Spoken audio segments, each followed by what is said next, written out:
Hi, hello everyone. Welcome to my channel Srishti Tutorial for Maths. I am your Parashuram. So ನಾನು ಈ ಒಂದು ವಿಡಿಯೋದಲ್ಲಿ ನವೋದಯ ಹಾಗೂ ಮೊರಾರ್ಜಿ ಪ್ರವೇಶ ಪರೀಕ್ಷೆಗೆ ಸಂಬಂಧಪಟ್ಟ ಹಾಗೆ ಪ್ರಶ್ನೆ ಪತ್ರಿಕೆಗಳ ವಿಶ್ಲೇಷಣೆಯಲ್ಲಿ ಎಸ್ಪೆಷಲಿ ಗಣಿತ ಪ್ರಶ್ನೆ ಪತ್ರಿಕೆಯ ಒಂದು ವಿಶ್ಲೇಷಣೆಯ ಬಗ್ಗೆ ನಾನು ಇವತ್ತಿನ ದಿನ ನಿಮಗೆ ಕ್ಲಾಸ್ ಮಾಡ್ತಾ ಇದ್ದೀನಿ. ಸೊ ಇಲ್ಲಿ ನಿಮಗೆ ನವೋದಯ ಮೊರಾರ್ಜಿ ಪರೀಕ್ಷೆಯಲ್ಲಿ ಈ ಒಂದು ಪ್ರವೇಶ ಪರೀಕ್ಷೆಯಲ್ಲಿ ಗಣಿತ ವಿಷಯಕ್ಕೆ ಸಂಬಂಧಪಟ್ಟ ಹಾಗೆ ಸುಮಾರು 25 ಅಂಕಕ್ಕೆ ಪ್ರಶ್ನೆಗಳು ಬರ್ತವೆ. ಸೊ 25 ಪ್ರಶ್ನೆಗಳನ್ನು ನೋಡಿ ಇಲ್ಲಿ 1092, 1290, 2091, 2190 ಇವು ಮೂರನ್ನ ನೀವು ಕಂಪೇರ್ ಮಾಡಿದರೆ ಇದರಲ್ಲಿ ಯಾವುದು ನಿಮಗೆ ಚಿಕ್ಕ ಸಂಖ್ಯೆ ಅಂತ ಗೊತ್ತಾಗ್ಬಿಡುತ್ತೆ. 1092 ಚಿಕ್ಕ ಸಂಖ್ಯೆ ಬೇರೆ ಸಂಖ್ಯೆಗಳಿಗೆ ಕಂಪೇರ್ ಮಾಡಿದರೆ ಅಂತ ಹೇಳಿದರೆ 1000ದ ಸ್ಥಾನದಲ್ಲಿ ಒಂದು ಸಂಖ್ಯೆ, ಇವು 4ಅಲ್ಲಿ ನೀವು 1000ದ ಸ್ಥಾನದಲ್ಲಿರೋ ಅತಿ ಚಿಕ್ಕ ಸಂಖ್ಯೆಯನ್ನು ನೋಡಬೇಕು. 1000ದ ಸ್ಥಾನದಲ್ಲಿ ಇದರಲ್ಲಿ ಒಂದಿದೆ, ಇದಕ್ಕೆ ಎಷ್ಟಿದೆ? 2 ಇದೆ. ಸೊ ಇಲ್ಲೂ ಕೂಡ ಒಂದಿದೆ. ಸೊ ಕೆಳಗಡೆ 2 ಆಪ್ಷನನ್ನು ಬಿಟ್ಟು ಇನ್ನು 2 ಆಪ್ಷನನ್ನು ಕಂಪೇರ್ ಮಾಡಿದರೆ 1000ದ ನಂತರ 100ರ ಸ್ಥಾನಕ್ಕೆ ಬರಬೇಕು. 100ರ ಸ್ಥಾನದಲ್ಲಿ ಯಾವುದು ಚಿಕ್ಕ ಸಂಖ್ಯೆ ಇರುತ್ತೆ, ಅದು ಕಂಡೀಷನ್ನೇ ಹಾಗೆ. ಏನು ಅಂತ ಹೇಳಿದ್ರೆ 1000 ಸ್ಥಾನದಲ್ಲಿ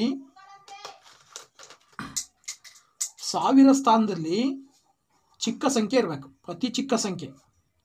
ಇದಾದ ನಂತರ 100ರ ಸ್ಥಾನ, ಅದಾದ ನಂತರ 10ರ ಸ್ಥಾನ, ಆದ ನಂತರ ಬಿಡಿ ಸ್ಥಾನ. ಬಿಡಿ ಸ್ಥಾನದಲ್ಲಿ ಏನಾಗಿರ್ಬೇಕು? ನಿಮಗೆ ದೊಡ್ಡ ಸಂಖ್ಯೆ ಇರಬೇಕು. 1000ದ ಸ್ಥಾನದಲ್ಲಿ ಚಿಕ್ಕ ಸಂಖ್ಯೆ ಇರಬೇಕು, ಚಿಕ್ಕ ಅಂಕಿ ಇರಬೇಕು. ಏನು 0ಯಿಂದ 9 ಬರ್ತಾವಲ್ವ ಅಂಕಿಗಳು, 0, 1, 2, 3, 4, 5, 6, 7, 8, 9 ಬರ್ತವೆ. ಆ 9 ಅಂಕಿಗಳಲ್ಲಿ ಅತಿ ಚಿಕ್ಕ ಅಂಕಿ 1000ದ ಸ್ಥಾನದಲ್ಲಿ ಇರಬೇಕು. ಸೊ ಇಲ್ಲಿ ನಿಮಗೆ ಕೊಟ್ಟಿರ್ತಕ್ಕಂಥ ಸಂಖ್ಯೆ 4 ಅಂಕಿದಾಗಿರಬೇಕು ಅಂತ ಹೇಳಿದ್ರೆ ಅಲ್ಲಿ ಆಗ ಕಂಡೀಷನ್ ಬಂದ್ಬಿಟ್ಟು 1000ದ ಸ್ಥಾನದಲ್ಲಿ 0 ಬರೋ ಹಾಗಿಲ್ಲ.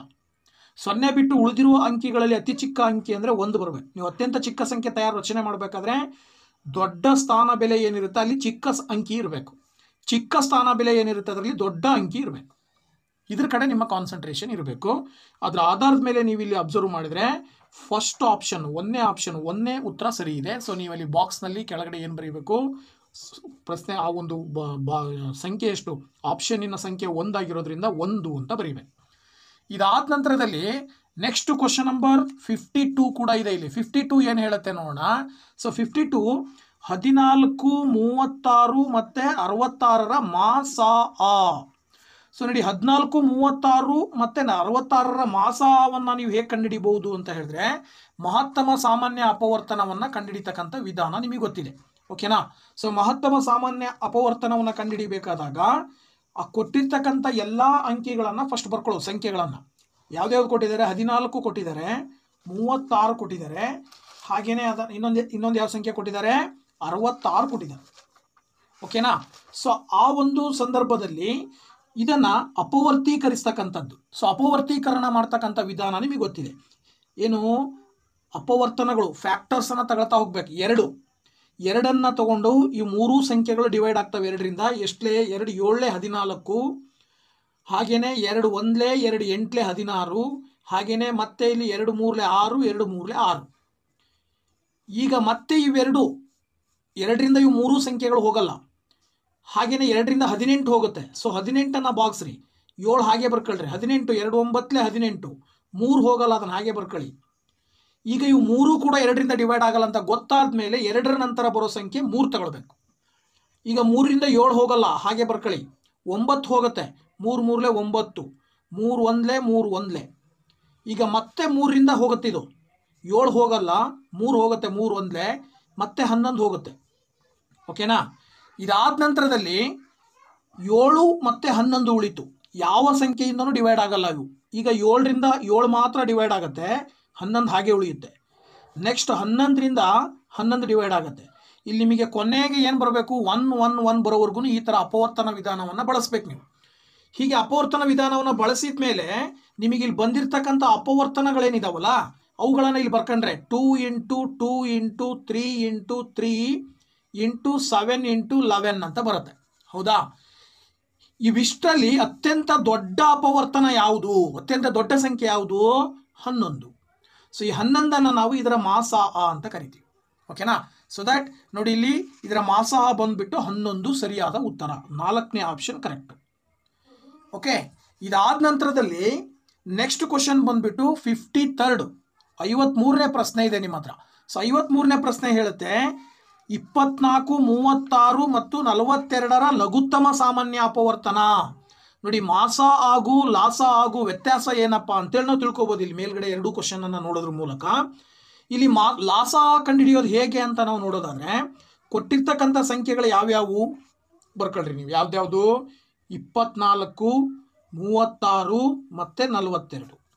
ಇದನ್ನೂ ಕೂಡ ನೀವೇನು ಮಾಡಬೇಕು? ಅದೇ ಅಪವರ್ತನ ವಿಧಾನವನ್ನೇ ಬಳಸ್ಬೇಕು. ಸೊ ಅದೇ ಅಪವರ್ತನ ವಿಧಾನವನ್ನು ಬಳಸಿದರೆ 2ರಿಂದ ಸ್ಟಾರ್ಟ್ ಮಾಡಿ 2 1 2 2 2 1 2 2 8 16 2 2 4 2 1 2. ನೋಡಿ, ಈಗ ಈ 3 ಕೂಡ 3ರಿಂದ ಡಿವೈಡ್ ಆಗುತ್ತೆ. ಅಥವಾ ನೀವು 2ರಿಂದನೇ ಕಂಟಿನ್ಯೂ ಮಾಡೋದಾದರೆ ಮತ್ತೆ 2ರಿಂದ 2 6 12 2 9 18 21 ಹೋಗಲ್ಲ, ಹಾಗೆ ಬರ್ಕೊಳ್ಬೇಕು. ಅದಾದ ನಂತರ ಮತ್ತೆ 2ರಿಂದ 2 3 6 9 ಹೋಗಲ್ಲ, 21 ಕೂಡ ಹೋಗಲ್ಲ. ಈಗ ಮತ್ತೆ 3ರಿಂದ ಮಾಡ್ಬೋದು ನೀವು. 2ರಿಂದ 3 ಸಂಖ್ಯೆಗಳು ಡಿವೈಡ್ ಆಗದೆ ಇರೋದ್ರಿಂದ 3 ತಗೊಂಡಿದ್ದೀನಿ ನಾನು. 3 1 3 3 9 3 7 21. ಈಗ ಮತ್ತೆ 3ರಿಂದ ತಗೊಂಡ್ರೆ ಇದು ಆಲ್ರೆಡಿ ಡಿವೈಡ್ ಆಗಿದೆ, 1 ಬಂದಿದೆ. ಇದು ಕೂಡ 3 1 3 ಬರುತ್ತೆ. 7 ಡಿವೈಡ್ ಆಗಲ್ಲ, ಅದನ್ನು ಹಾಗೆ ಬರ್ಕೊಳ್ಬೇಕು. ನೆಕ್ಸ್ಟ್ ಸ್ಟೆಪ್ ಏನು ಮಾಡಬೇಕು? ಮತ್ತೆ 7ರಿಂದ ಭಾಗಿಸ್ಬೇಕು. ಹಿಂಗೆ ಬರುತ್ತಲ್ವಾ? ಈಗ ಇಲ್ಲಿ ಬಂದಿರೋ ಫ್ಯಾಕ್ಟರ್ಸನ್ನು ಇಲ್ಲಿ ಕೆಳಗಡೆ ಬರ್ಕೊಂಡ್ರೆ ಫ್ಯಾಕ್ಟರ್ಸ್ ಏನಿದೆ ಅಲ್ಲಿ 2 × 2 × 2 × 3 × 3 × 7. ಈಗ ಇವಿಷ್ಟನ್ನು ಮಲ್ಟಿಪ್ಲೈ ಮಾಡ್ಬೇಕು. ಈ ಹಿಂದಿನ ಮಾಸ ಕಂಡುಹಿಡಿಬೇಕಾದ್ರೆ ಏನು ಮಾಡಿದ್ವಿ? ಹೀಗೆ ಬಂದಿರೋ ಅಪವರ್ತನಗಳಲ್ಲಿ ಅತ್ಯಂತ ದೊಡ್ಡ ಅಪವರ್ತನವನ್ನು ಮಹತ್ತಮ ಸಾಮಾನ್ಯ ಅಪವರ್ತನ ಅಂತ ಕರೆದ್ವಿ. ಓಕೆನಾ? ಈಗ ಇಲ್ಲಿ ಲಘುತ್ತಮ ಸಾಮಾನ್ಯ ಅಪವರ್ತನವನ್ನು ಮಾಡಬೇಕು ಅಂತ ಅಂದಾಗ ನೀವೇನು ಮಾಡಬೇಕಾಗತ್ತೆ? ಈ ಎಲ್ಲ ಸಂಖ್ಯೆಗಳು ಬಂದಿರತಕ್ಕಂಥ ಅಪವರ್ತನಗಳನ್ನೆಲ್ಲವನ್ನೂ ಕೂಡ ಗುಣಿಸ್ತಾ ಹೋಗ್ಬೇಕು. ಗುಣಿಸಿದಾಗ ಪ್ರಾಡಕ್ಟ್ ಕೊನೆಗೆ ಗುಣಲಬ್ಧ ಏನು ಬರುತ್ತೆ, ಬಂದಿರೋ ಗುಣಲಬ್ಧವನ್ನು ನಾವು ಆ 3 ಸಂಖ್ಯೆಗಳ ಲಾಸ ಅಂತ ಹೇಳ್ತೀವಿ. ಅದ್ರ ಪ್ರಕಾರ ನೋಡಿ, 2 2 4 4 2 8 8 3 24 24 3 72 24 ಆಯ್ತಲ್ವಾ? ಸೊ ಈಗ ನೋಡಿ 24 × 3 × 7. ಈಗ ನೆಕ್ಸ್ಟ್ ಏನು ಮಾಡ್ಬೋದು ನೀವು? 24 3 4 3 12 1 ಉಳಿತು, 3 2 6 1 7 72. ಮತ್ತೆ ಅದನ್ನು 7ರಿಂದ ಗುಣಿಸ್ಬೇಕು. ಸೊ 72 7ರಿಂದ ಗುಣಿಸಿದರೆ 7 2 14 7 7 49 1 50 504 ಬಂತು. ಸೊ ನಿಮಗೆ ಮಹತ್ತಮ ಸಾಮಾನ್ಯ ಅಪವರ್ತನ ಬಂದುಬಿಟ್ಟು 504. 3ನೇ ಆಪ್ಷನ್ನು ಕರೆಕ್ಟ್ ಆನ್ಸರ್. ಓಕೆನಾ? ನೆಕ್ಸ್ಟ್ 54ನೇ ಪ್ರಶ್ನೆಯನ್ನು ನಾವು ನೋಡೋದಾದರೆ 54ನೇ ಪ್ರಶ್ನೆ ಹೇಳುತ್ತೆ 101 × 0 × 11 ಎಂಬುದು ಇದಕ್ಕೆ ಸಮಾನ. ಸೊ ನೋಡಿ, 54ನೇ ಪ್ರಶ್ನೆಗೆ ನೀವೇನು ಮಾಡ್ಬೋದು? 101 × 0 × 11 ಅಂತ ಹೇಳ್ತಾರೆ ಅವ್ರು, ಹೌದಾ? ಓಕೆನಾ? ಸೊ 101 × 0 × 11. ಇಲ್ಲಿ ನೀವು ನೋಡಿದರೆ 3 ಸಂಖ್ಯೆಗಳಿದಾವೆ. 3 ಸಂಖ್ಯೆಗಳ ಗುಣಲಬ್ಧವನ್ನು ಹೇಳಬೇಕು. ನಿಮಗಿದು ಗೊತ್ತಿರಲಿ, ಯಾವುದೇ ಒಂದು ಸಂಖ್ಯೆಯನ್ನು 0ಯಿಂದ ಗುಣಿಸಿದಾಗ ಯಾವಾಗಲೂ 0ನೇ ಬರುತ್ತೆ. ಇದು ನಂಬರ್ ಸಿಸ್ಟಮ್ ಅಥವಾ ಸಂಖ್ಯಾ ಪದ್ಧತಿಯಲ್ಲಿ ಬರ್ತಕ್ಕಂಥ ಒಂದು ನಿಯಮ. ನೀವು ಯಾವುದೇ ಒಂದು ಸಂಖ್ಯೆಯನ್ನು 0ಯಿಂದ ಗುಣಿಸಿದಾಗ ಬರುವ ಮೊತ್ತ ಗುಣಲಬ್ಧವು 0ಯೇ ಆಗಿರುತ್ತದೆ. ಈ ಕಾರಣದಿಂದ 101ಅನ್ನು 0ಯಿಂದ ಗುಣಿಸಿದರೆ 0 ಬರುತ್ತೆ. ಇಂಟು 11ರಿಂದ ಗುಣಿಸಿ. ಈಗ ಮತ್ತೆ ಇಲ್ಲಿ ಮತ್ತೆ 0 × 11 ಗುಣಿಸಿದಾಗ ಆಸ್ ಇಟ್ ಈಸ್ 0 ಬರುತ್ತೆ. ತುಂಬ ಸಿಂಪಲ್ ಆಗಿರ್ತಕ್ಕಂಥದ್ದಲ್ವಾ? ಸೊ ನೋಡಿ, 54ನೇ ಪ್ರಶ್ನೆಗೆ ಬಂದು 0 ಸರಿಯಾದ ಉತ್ತರ. ಓಕೆನಾ? ಸೊ ಇದಾದ ನಂತರ ನೆಕ್ಸ್ಟ್ ಪ್ರಶ್ನೆ ಸಂಖ್ಯೆ 55. 55ನೇ ಪ್ರಶ್ನೆ ಹೇಳುತ್ತೆ ನೋಡಿ, ಏನು ಹೇಳುತ್ತೆ? 9 5 0 2 4 ಎಂಬ ಅಂಕೆಗಳನ್ನು ಬಳಸಿ ರಚಿಸಬಹುದಾದ ಅತಿ ಚಿಕ್ಕ 5 ಅಂಕೆಯ ಸಮಸಂಖ್ಯೆ ಅಂತ ಕೊಟ್ಟಿದ್ದಾರೆ. ಸೊ ಇದ್ರ ಕಡೆ ನಿಮ್ಮ ಕಾನ್ಸಂಟ್ರೇಷನ್ ಇರಬೇಕು. ಸೊ ಸಮಸಂಖ್ಯೆ ಅಂತ ಕೊಟ್ಟಿರೋದ್ರಿಂದ ನಿಮಗೆ 55ನೇ ಪ್ರಶ್ನೆಗೆ ಒಂದು 5 ಅಂಕೆಯ ಸಂಖ್ಯೆ ಆಗಿರಬೇಕು. ಇನ್ನೊಂದು ಆಪ್ಷನ್ ಬಂದ್ಬಿಟ್ಟು ಏನು, ಅದು ಸಮಸಂಖ್ಯೆನೇ ಆಗಿರಬೇಕು. ಈಗ ಸಮಸಂಖ್ಯೆ ಆಗಿರಬೇಕು ಅಂದರೆ ನಿಮಗೆ ಕಂಡೀಷನ್ ಅಲ್ಲಿ ಯಾವ್ಯಾವ ಡಿಜಿಟ್ಸ್ ಕೊಟ್ಟಿದ್ದಾರೆ ಬರ್ಕೊಳ್ಳಿ. ಫಸ್ಟ್ 9 5 0 2 4. ಇಲ್ಲಿ ನಿಮಗೆ ಅತಿ ಚಿಕ್ಕ ಸಂಖ್ಯೆ ಬೇಕು ಅಂತ ಅಂದಾಗ ಇವೆರಡರಲ್ಲಿ ಸಮಸಂಖ್ಯೆಗಳು ಯಾವ್ಯಾವ ಇದಾವೆ ಫಸ್ಟ್ ಗುರುತು ಮಾಡ್ಕೋಬೇಕು. 2 ಇದಾವೆ. ಈ 2ರಲ್ಲಿ ನೀವು ಬಿಡಿ ಸ್ಥಾನದಲ್ಲಿ ಸಮಸಂಖ್ಯೆಯನ್ನು ಬರೀಬೇಕಲ್ವಾ?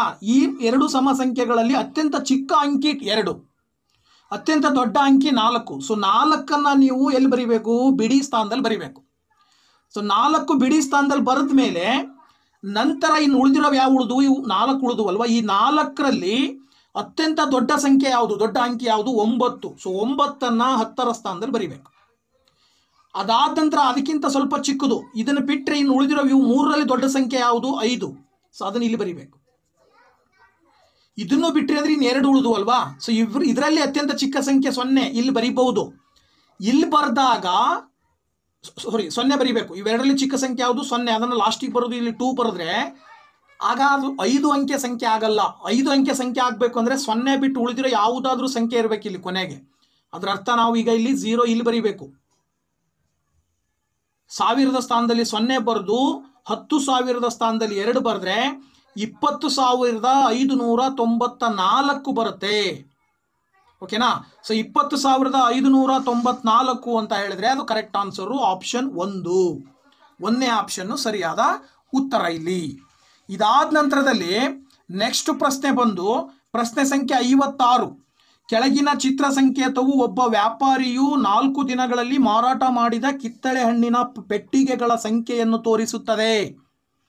ನೋಡಿ, ಸೋಮವಾರ 4 ಪೆಟ್ಟಿಗೆಗಳನ್ನು ಮಾರಾಟ ಮಾಡಿದನವನು, ಮಂಗಳವಾರ 3 ಪೆಟ್ಟಿಗೆಗಳನ್ನು ಮಾರಾಟ ಮಾಡಿದರೆ, ಶುಕ್ರವಾರ 7 ಪೆಟ್ಟಿಗೆಗಳನ್ನು ಮಾರಾಟ ಮಾಡಿದ್ದಾನೆ, ಆದಿತ್ಯವಾರ 6 ಪೆಟ್ಟಿಗೆಗಳನ್ನು ಮಾರಾಟ ಮಾಡಿದ್ದಾನೆ, ಹಣ್ಣಿನ ಪೆಟ್ಟಿಗೆಗಳು. ಓಕೆನಾ, ಕಿತ್ತಳೆ ಹಣ್ಣಿನ ಪೆಟ್ಟಿಗೆಗಳು. ಸೊ ಒಂದು ಬಾಕ್ಸ್, ಒಂದು ಸರ್ಕಲ್ ಟೈಪ್ ಏನಿದೆ ಅದು ಏನು ತೋರಿಸುತ್ತೆ ಅಂದರೆ 50 ಪೆಟ್ಟಿಗೆಗಳನ್ನು ಸೂಚಿಸುತ್ತಂಥದ್ದು. ಒಂದು ಚಿತ್ರ 50 ಪೆಟ್ಟಿಗೆಗೆ ಸಮನಾಗಿದೆ. ಹಾಗಿದ್ರೆ ಮಂಗಳವಾರ ಮತ್ತು ಆದಿತ್ಯವಾರಗಳಂದು ಅವನು ಮಾರಿದ ಒಟ್ಟು ಪೆಟ್ಟಿಗೆಗಳ ಸಂಖ್ಯೆ ಎಷ್ಟು ಅಂತ ಕೇಳಿದ್ದಾರೆ. ಸೊ ಇದಕ್ಕೆ ನೀವು ಆನ್ಸರ್ ಹೇಳಬೇಕು ಅಂದರೆ ತುಂಬ ಸಿಂಪಲ್ಲು. ಅವ್ರು ಏನು ಹೇಳಿದ್ದಾರೆ, ಯಾವ್ಯಾವ ವಾರ, ಮಂಗಳವಾರ, ಓಕೆನಾ, ಮಂಗಳವಾರ ಮತ್ತು ಆದಿತ್ಯವಾರ. ಈಗ ಮಂಗಳವಾರ ಎಷ್ಟು ಪೆಟ್ಟಿಗೆಗಳು ಮಾರಾಟ ಆಗಿದ್ದಾವೆ, 3, ಹೌದಾ, ಇಂಟು ಒಂದು ಪೆಟ್ಟಿಗೆಯ ಬೆಲೆ ಎಷ್ಟು, 50. ಒಂದು ಚಿತ್ರದ ಬೆಲೆ 50 ಪೆಟ್ಟಿಗೆ, ಅಲ್ಲಿಗೆ 3 ಇಂಟು 50 ಆಯ್ತಾ ಇದು. ಆದಿತ್ಯವಾರ ಎಷ್ಟು ಚಿತ್ರ ಕೊಟ್ಟಿದ್ದಾರೆ, 1, 2, 3, 4, 5, 6 ಚಿತ್ರಗಳಿದಾವೆ. ಅದರ ಅರ್ಥ 6 ಚಿತ್ರಗಳು ಅಂದರೆ ಒಂದು ಚಿತ್ರದ ಪೆಟ್ಟಿಗೆ 50 ಆದರೆ 6 ಚಿತ್ರ ಅಂದರೆ 6 ಇಂಟು 50 ಆಯಿತು. ಈಗ 3 ಮತ್ತು 50 ಗುಣಾಕಾರ ಮಾಡಿದರೆ 150 ಬರುತ್ತೆ, ಪ್ಲಸ್ 6 ಮತ್ತು 50 ಗುಣಾಕಾರ ಮಾಡಿದರೆ 300 ಬರುತ್ತೆ. ಅಲ್ಲಿಗೆ ನೀವು 300 ಮತ್ತು 150 ಕೂಡಿದಾಗ 450 ಬಂತು. ಅಂದರೆ ಅದರ ಅರ್ಥ ಒಟ್ಟು ಅವನು 450 ಪೆಟ್ಟಿಗೆಗಳನ್ನು ಮಾರಾಟ ಮಾಡಿದ್ದಾನೆ. ಅವಾಗ 2ನೇ ಉತ್ತರ ಸರಿಯಾಗತ್ತೆ. ಓಕೆನಾ. ನೆಕ್ಸ್ಟ್ 57ನೇ ಪ್ರಶ್ನೆ ಬಂದ್ಬಿಟ್ಟು, 57ನೇ ಪ್ರಶ್ನೆ ಏನು ಹೇಳುತ್ತೆ, ಒಂದು ಸಿಹಿ ತಿಂಡಿಯಲ್ಲಿ 40% ತೂಕದ ಸಕ್ಕರೆ ಇದೆ, 40% ತೂಕದ ಸಕ್ಕರೆ ಇದೆ. ಅಂತಹ 4.8 ಕಿಲೋ ತೂಕವಿರುವ ಸಿಹಿ ತಿಂಡಿಯಲ್ಲಿರುವ ಸಕ್ಕರೆಯ ತೂಕ ಎಷ್ಟು ಅಂತ ಕೊಟ್ಟಿದ್ದಾರೆ. ಸೊ ಇಲ್ಲಿ ಒಂದು ಸಿಹಿ ತಿಂಡಿ ಇದೆ, ಆ ಸಿಹಿ ತಿಂಡಿಯಲ್ಲಿ ಸುಮಾರು 40% ಸಕ್ಕರೆ ಇದೆಯಂತೆ. ಸೊ 40% ಸಕ್ಕರೆಯನ್ನು ಹೊಂದಿರುವಂಥ ಸಿಹಿ ತಿಂಡಿ ಸುಮಾರು 4.8 ಕಿಲೋ ಇದೆ. ಹಾಗಿದ್ರೆ 40% ಸಿಹಿ ಅಂದರೆ ಸಕ್ಕರೆಯ ಪ್ರಮಾಣ ಎಷ್ಟಿದೆ ಅಂತ ಅರ್ಥ ಅಲ್ಲಿ. ಅದರ ಅರ್ಥ ಇಲ್ಲಿ 40% ನಾವು 40/100 ಅಂತ ಬರ್ಕೊಳ್ತೀವಿ. ಓಕೆನಾ. ಸೊ ಹಾಗೆ ಇದೇನಾಗುತ್ತೆ, 0 ಕ್ಯಾನ್ಸಲ್ ಆಗುತ್ತೆ. ಈಗ ಇಲ್ಲಿ 4.8 /10 ಮಾಡಿದರೆ ನೀವು 0.48 ಆಗುತ್ತೆ. ಒಂದು ಡಿಜಿಟು ಡೆಸಿಮಲ್ ಪಾಯಿಂಟು ಹಿಂದಕ್ಕೆ ಹೋಗುತ್ತೆ. ಆಗ 0.48 ಇಂಟು 4ರಿಂದ ಗುಣಾಕಾರ ಮಾಡ್ಬೇಕು ನೀವು. ಸೊ 4 8 32, ಓಕೆನಾ, ದಶಕ 3, 4 4 16, 3 19, ದಶಕ 1, 4 0 0, ಇದು 1, ಅಲ್ಲಿಗೆ 1.92 ಆಯ್ತಲ್ವಾ. ಸೊ 1.92 ಕಿಲೋನಷ್ಟು ಏನಿರುತ್ತೆ ಅದರಲ್ಲಿ ಸಕ್ಕರೆಯ ಪ್ರಮಾಣ ಇರುತ್ತೆ. ಅಲ್ಲಿಗೆ 1.92 ಕಿಲೋ ಉತ್ತರ ಸರಿಯಾಗಿದೆ. ಇನ್ನು 58ನೇ ಪ್ರಶ್ನೆ ಬಂದ್ಬಿಟ್ಟು, 6 ಮಂದಿ ಗಂಡಸರು ಅಥವಾ 10 ಮಂದಿ ಹೆಂಗಸರು ಒಂದು ಕೆಲಸವನ್ನು 12 ದಿವಸಗಳಲ್ಲಿ ಮುಗಿಸಬಲ್ಲರು. ಅದೇ ಕೆಲಸವನ್ನು 3 ಮಂದಿ ಗಂಡಸರು ಮತ್ತು 5 ಮಂದಿ ಹೆಂಗಸರು ಎಷ್ಟು ದಿವಸಗಳಲ್ಲಿ ಮುಗಿಸಬಲ್ಲರು. ಇಲ್ಲೂ 6 ಮಂದಿ ಗಂಡಸರು ಅಷ್ಟೇ ಕೆಲಸ ಮಾಡಿದರೆ 12 ದಿನ ಬೇಕವ್ರಿಗೆ ಟೈಮು. ಅದೇ ಕೆಲಸವನ್ನು 10 ಮಂದಿ ಹೆಂಗಸರು ಮಾಡಿದರೆ ಅವಾಗ ಅವ್ರು ಎಷ್ಟು ಟೈಮ್ ತೊಗೊಳ್ತಾರೆ, ಅವಾಗಲೂ ಕೂಡ 12 ದಿನ ಟೈಮ್ ತೊಗೊಳ್ತಾರೆ. ಬಟ್ ಇಲ್ಲಿ 6ರಲ್ಲಿ 3 ಜನ ಗಂಡಸರು ಮತ್ತು 5 ಜನ ಹೆಂಗಸರು ಸೇರಿ ಕೆಲಸ ಮಾಡಿದರೆ ಎಷ್ಟು ಟೈಮ್ ತೊಗೊಳ್ತಾರೆ ಅಂತ. ಸೊ ಆಸ್ ಇಟ್ ಈಸ್ ಅಲ್ಲಿ ಅರ್ಧ ಅರ್ಧ ಆಗಿದೆ ನೋಡಿ. ಇಲ್ಲಿ 6 ಮಂದಿ ಗಂಡಸರಲ್ಲಿ 3 ಜನ ಗಂಡಸರು ಬಂದಿದ್ದಾರೆ, 10 ಮಂದಿ ಹೆಂಗಸರಲ್ಲಿ 5 ಜನ ಹೆಂಗಸರು ಸೇರಿ ಕೆಲಸ ಮಾಡಿದಾಗ ಆಸ್ ಇಟ್ ಈಸ್ ಅಲ್ಲಿ ಮೊದಲಿಗೆ ಎಷ್ಟು ಟೈಮ್ ತೊಗೊಳ್ತಿದ್ರು ಅದ್ರ ಡಬಲ್ ತೊಗೊಳ್ತಾರೆ. ಇಲ್ಲಿ 12 ದಿನ ಟೈಮ್ ತೊಗೊಳ್ತಾ ಇದ್ದಾರೆ ಅಂದರೆ ಇಲ್ಲಿ ಎಷ್ಟು ದಿನ ಟೈಮ್ ತೊಗೊಳ್ತಾರೆ, 24 ದಿನ ಟೈಮ್ ತೊಗೊಳ್ತಾರೆ. 58ನೇ ಪ್ರಶ್ನೆಗೆ 4ನೇ ಆಪ್ಷನ್ನು ಸರಿಯಾದ ಉತ್ತರ. ಇದಾದ ನಂತರದಲ್ಲಿ 59ನೇ ಪ್ರಶ್ನೆ ಬಂದ್ಬಿಟ್ಟು 59ನೇ ಪ್ರಶ್ನೆ ಹೇಳುತ್ತೆ 1.28 ಇಂಟು 0.8 ಈಕ್ವಲ್ ಟು 4.224. ನೋಡಿ ಅವ್ರು ಹೇಳೋದು ಎಷ್ಟು ಕ್ಲಿಯರ್ ಆಗಿ ಹೇಳ್ತಾ ಇದ್ದಾರೆ. 5.28 ಇಂಟು 0.8 ಗುಣಿಸಿದ್ರೆ 4.224 ಬರುತ್ತೆ. ಹಾಗಿದ್ರೆ 52.8 ಇಂಟು 0.8 ಗುಣಿಸಿದ್ರೆ ಏನು ಉತ್ತರ ಬರುತ್ತೆ? ಇವೆರಡಕ್ಕೂ ಕಂಪೇರ್ ಮಾಡಿದರೆ ಇಲ್ಲಿ ಪಾಯಿಂಟ್ ಡೆಸಿಮಲ್ ಫಾರ್ಮ್ ಏನು ದಶಮಾಂಶ ರೂಪದಲ್ಲಿ ಬದಲಾವಣೆ ಇದೆ. ಇಲ್ಲಿ 2 ಅಂಕಿ ಆದ್ಮೇಲೆ ಪಾಯಿಂಟ್ ಇದೆ, ಇಲ್ಲಿ 1 ಅಂಕಿ ಆದ್ಮೇಲೆ ಪಾಯಿಂಟ್ ಇದೆ. ಆಗ ಇಲ್ಲಿ ಟೋಟಲ್ ಈ ಸಂಖ್ಯೆನಲ್ಲಿ 1 ಅಂಕಿ ಆದ್ಮೇಲೆ ಪಾಯಿಂಟು, ಈ ಸಂಖ್ಯೆನಲ್ಲಿ 2 ಅಂಕಿ ಆದ್ಮೇಲೆ ಪಾಯಿಂಟು. ನಿಮಗೆ ಬಂದಿರೋ ಗುಣಲಬ್ಧಕ್ಕೆ ಪಾಯಿಂಟ್ ಇಡಬೇಕಾದಾಗ ನೀವು ಅಲ್ಲಿ ಏನು ಕಂಪ್ಯಾರಿಸನ್ ಮಾಡ್ತೀರಿ? ಎಷ್ಟು ಅಂಕಿಗಳ ಹಿಂದೆ ಡೆಸಿಮಲ್ ಇದೆ, ಡಿಜಿಟ್ ಪಾಯಿಂಟ್ ಇದೆ. ಇಲ್ಲಿ 1, ಇಲ್ಲಿ 2, ಒಟ್ಟು 3 ಆಯ್ತಲ್ವಾ? ಸೊ 3 ಅಂಕಿಗಳ ಹಿಂದೆ ಪಾಯಿಂಟ್ ಇಡ್ತೀರಿ ನಾವು. ನೋಡಿ 4, 2, 2 ಆದ್ಮೇಲೆ ಪಾಯಿಂಟ್ ಇಟ್ಟಿದ್ದೀವಿ. ಹಾಗೆ ಇಲ್ಲಿ ಕಂಪೇರ್ ಮಾಡಿದ್ರೆ ಇಲ್ಲಿ 1 ಅಂಕಿ ಆದ್ಮೇಲೆ ಪಾಯಿಂಟ್ ಇದೆ, ಇಲ್ಲೂ ಕೂಡ 1 ಅಂಕಿ ಆದ್ಮೇಲೆ ಪಾಯಿಂಟ್ ಇದೆ, ಅಲ್ಲಿ 2 ಅಂಕಿ ಆಯ್ತು ಟೋಟ್ಲು. ಈಗ ನೀವು ಈ ಉತ್ತರವನ್ನು ಸೇಮ್ ಆಸ್ ಇಟ್ ಈಸ್ ಬರ್ಕೊಂಡು ಈಗ ಪಾಯಿಂಟ್ ಎಲ್ಲಿ ಇಡಬೇಕು? 2 ಅಂಕಿ ಆದ್ಮೇಲೆ ಪಾಯಿಂಟ್ ಇಡಬೇಕು. 2 ಅಂಕಿ ಅಂದರೆ 4 ಮತ್ತು 2 ಆದ್ಮೇಲೆ ಪಾಯಿಂಟ್ ಇಟ್ಟರೆ 42.24 ಬಂತು. ಓಕೆನಾ? ಸೊ ಇಲ್ಲಿ ನಿಮಗೆ 42.24 ಒಂದೇ ಉತ್ತರ ಸರಿಯಾಗಿದೆ ಅಂತ ಅರ್ಥ. ಇದಾದ ನಂತರ 60ನೇ ಪ್ರಶ್ನೆ ಹೇಳುತ್ತೆ 800ರ ಶೇಕಡ 6. ನೋಡಿ 800ರ ಶೇಕಡ 6 ಅಂತ ಹೇಳಿದರೆ ಇದರ ಅರ್ಥ ಶೇಕಡ 6 ನಾವು ಭಿನ್ನರಾಶಿಯ ರೂಪಕ್ಕೆ ಬರೆದ್ರೆ 6 ಬರೆದು ಕೆಳಗಡೆ 100 ಬರಿತೀವಿ. ಪರ್ಸೆಂಟ್ ಅಂತ ಹೇಳಿದ್ರೆ 100ರ ರೂಪದಲ್ಲೇ ಹೇಳೋದು ಯಾವಾಗಲೂ ಕೂಡ. ಈಗ ನಾವು ಇದನ್ನು ಸಿಂಪ್ಲಿಫೈ ಮಾಡಬೇಕು. ನೋಡಿ 0 0 ಕ್ಯಾನ್ಸಲ್ ಆಗುತ್ತೆ, ಇದು ಕೂಡ 0 ಕ್ಯಾನ್ಸಲ್ ಆಗುತ್ತೆ. ಇಲ್ಲಿ 8 ಇದೆ, ಇಲ್ಲಿ 6 ಇದೆ. ಸೊ 8 ಉಳಿತು, 6 ಉಳಿತು. 8 ಮತ್ತು 6 ಗುಣಾಕಾರ ಮಾಡಿದರೆ 8 6 48 ಬರುತ್ತೆ. ಸೊ ಶೇಕಡ 800ರ ಶೇಕಡ 6 ಅಂತ ಹೇಳಿದ್ರೆ 48. ಸೊ ಇಲ್ಲಿ 2ನೇ ಉತ್ತರ ಸರಿಯಾಗಿದೆ, 48 ಅಂತೇಳಿ. ಇದಾದ ನಂತರ 61ನೇ ಪ್ರಶ್ನೆ ಬಂದ್ಬಿಟ್ಟು ಒಬ್ಬನು ಒಂದು ಸ್ಕೂಟರನ್ನು 47,000 ರೂಗಳಿಗೆ ಕೊಂಡುಕೊಂಡನು. 3,000 ರೂಗಳನ್ನು ಅದರ ದುರಸ್ತಿಗಾಗಿ ಖರ್ಚು ಮಾಡಿದನು. ಅವನು ಅದನ್ನು 52,000ಗಳಿಗೆ ಮಾರಿದನು. ಅವನಿಗೆ ಸಿಕ್ಕಿದ ಲಾಭ ಅಥವಾ ನಷ್ಟ ಶೇಕಡ ಎಷ್ಟು ಅಂತ ಕೇಳಿದ್ದಾರೆ. ಶೇಕಡ ಲಾಭ ಕಂಡುಹಿಡಿಬೇಕು. ಈಗ ನೀವು ಈಗ ಇಲ್ಲಿ ಮೇಲೆ ಇದೆ ಕೊಂಡ ಬೆಲೆ ಬಂದ್ಬಿಟ್ಟು ನೋಡಿ, ಕೊಂಡ ಬೆಲೆ ಏನಾಗುತ್ತೆ? ಕೊಂಡ ಬೆಲೆ ಅವನು ತಗೊಂಡಿದ್ದು ಎಷ್ಟಕ್ಕೆ? 47,000 ರೂಪಾಯಿಗೆ.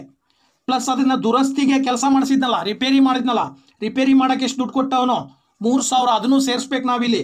ಅಲ್ಲಿಗೆ ಟೋಟಲ್ ಅವನು ಗಾಡಿ ಸ್ಕೂಟರ್ ತಗೊಂಡಿದ್ದು ಸುಮಾರು 50,000 ರೂಪಾಯಿ ಕೊಟ್ಟು ಸ್ಕೂಟರ್ ತಗೊಂಡ. ಅದನ್ನು ಮಾರಾಟ ಮಾಡ್ತಾನೆ ಅವನು. ಎಷ್ಟಕ್ಕೆ ಮಾರಾಟ ಮಾಡ್ತಾನೆ? ಮಾರಾಟ ಮಾಡಿದ್ದು ಬಂದ್ಬಿಟ್ಟು 52,000 ರೂಪಾಯಿಗೆ ಮಾರ್ತಾನೆ ಅದನ್ನು. ಓಕೆನಾ? ಸೊ 52,000 ರೂಪಾಯಿಗೆ ಮಾರಾಟ ಮಾಡಿದ ಅಂದಾಗ ಅವನಿಗೆ ಲಾಭ ಆಯಿತು ತಾನೆ. ಕೊಂಡಿದ್ದು 50,000ಕ್ಕೆ, ಮಾರಾಟ ಮಾಡಿದ್ದು 52,000ಕ್ಕೆ ಅಂದರೆ 2,000 ರೂಪಾಯಿ ಲಾಭ ಪಡ್ಕೊಂಡ. ಸೊ 2,000 ರೂಪಾಯಿ ಲಾಭ ಸಿಕ್ಕಿದೆ ಅಂದಾಗ ನಿಮಗೇನು ಬೇಕೀಗ? ಶೇಕಡ ಲಾಭ ಬೇಕು. ಸೊ ಶೇಕಡ ಲಾಭ ಬೇಕು ಅಂದರೆ ಲಾಭ ಡಿವೈಡೆಡ್ ಬೈ ಕೊಂಡ ಬೆಲೆ, ಲಾಭ ಡಿವೈಡೆಡ್ ಬೈ ಕೊಂಡ ಬೆಲೆ ಇಂಟು 100 ಅಂತ ಇದು ಸೂತ್ರ. ಇದು ಶೇಕಡ ಲಾಭ ಕಂಡುಹಿಡಿಯಲಿಕ್ಕೆ ಬಳಸ್ತಕ್ಕಂಥ ಸೂತ್ರ. ಸೊ ಲಾಭ ಬೇಕು ಅಂದರೆ ನೀವು ಮಾರಿದ ಬೆಲೆಯಲ್ಲಿ ಕೊಂಡ ಬೆಲೆಯನ್ನು ಕಳೆದ್ರೆ ಲಾಭ ಸಿಗುತ್ತೆ. ಸೊ ಮಾರಿದ ಬೆಲೆ 52,000, ಕೊಂಡ ಬೆಲೆ 50,000 ಅಂದರೆ 52,000ದಲ್ಲಿ 50,000 ಕಳೆದ್ರೆ ನಿಮಗೆ 2,000 ಸಿಕ್ತು. ಕೊಂಡ ಬೆಲೆ ಬಂದ್ಬಿಟ್ಟು 50,000 ಇದೆ.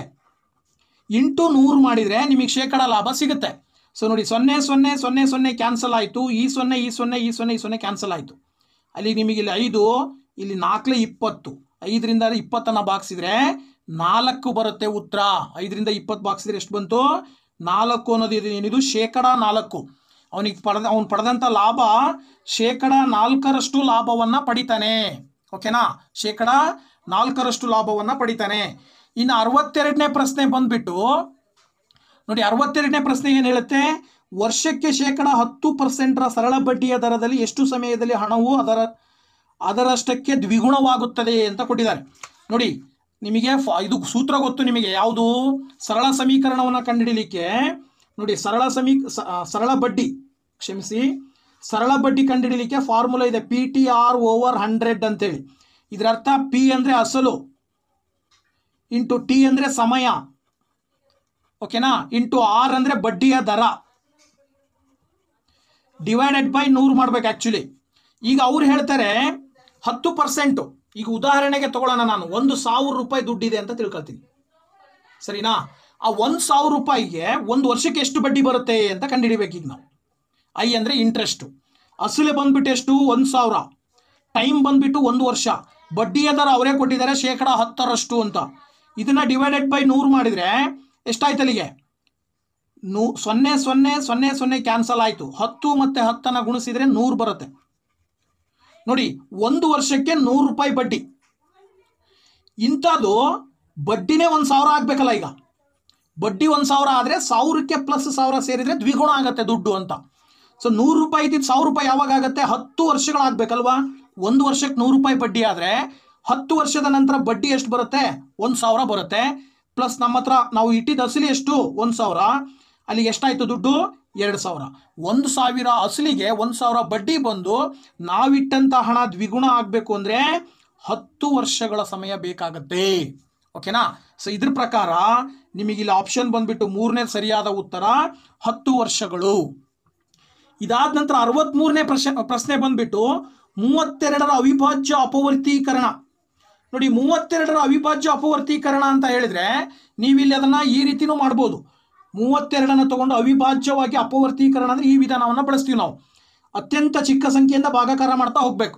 ಈಗ ನೋಡಿ, 2ರಿಂದ ಭಾಗಿಸ್ತಾ ಹೋಗ್ರಿ.